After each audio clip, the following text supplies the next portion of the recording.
Peggy 18.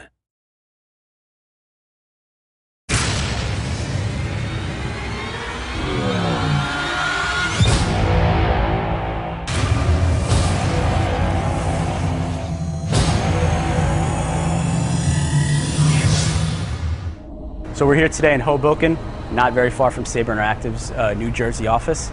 And if you didn't know, Hoboken is the birthplace of Frank Sinatra. Inversion is a third-person shooter that has a unique gameplay element, which is the ability to control gravity and to navigate in altered gravity environments. What Sabre likes to do as a company is we like to try to find cool technical ways to innovate and then see how we can make cool gameplay flow from it. When we started designing Inversion, we wanted to take an already established genre and sort of put our own spin on it. So in the case of Inversion, we were really focused on utilizing physics, and in our opinion, the best way to utilize physics was through gravity control.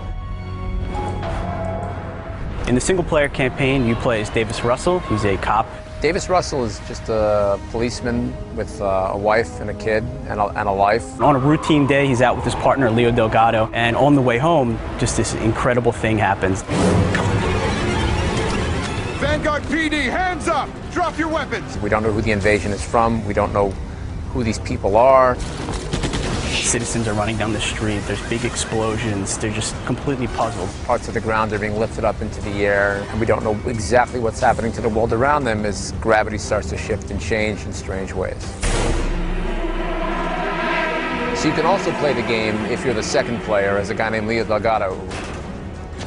Him and Davis have been partners for many years, and they go back quite a ways.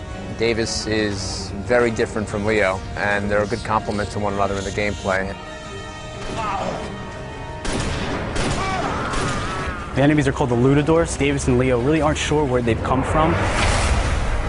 I can kind of give you the historical background, the initial designs in terms of the art, style, and feel that we were going to do something which kind of looked a little bit like a Brazilian city. The Lutadors came from that whole idea about the influences with, you know, Portugal or Brazil, better yet. They are more savage because of the conditions that they're living in, and that their size and form is based off of that as well. And as the story progresses, you also progress with Leo and Davis. You get to find out more and more and more about what's going on. There's a lot of deep tricks that we have. Which turns what many might consider to be kind of a generic, prototypical story into something a little bit different. It's a cool twist, and we like it, and it fits. It fits for the game. Gravity as a weapon was just something that we thought would be very fun. In a third-person game, you have your guns, you have your grenades, you have all your standard stuff everyone's seen before. And we've used that as a springboard to explore the second element, which is really the core element of the gameplay, which is gravity. What we thought of was this grav-link device. This grav-link device gives you the opportunity to do a bunch of different things. You can use the grav-link and shoot a projectile of low gravity, which will create sort of a low gravity orb. So you can increase gravity, making things heavier, making things collapse. Once things are floating in the air, he can actually use the same device to pull objects towards him, throw those objects to create destruction within the world using those objects, to pull enemies and do kind of cool melee moves on them, you know, slice them in half, you know, which is always fun.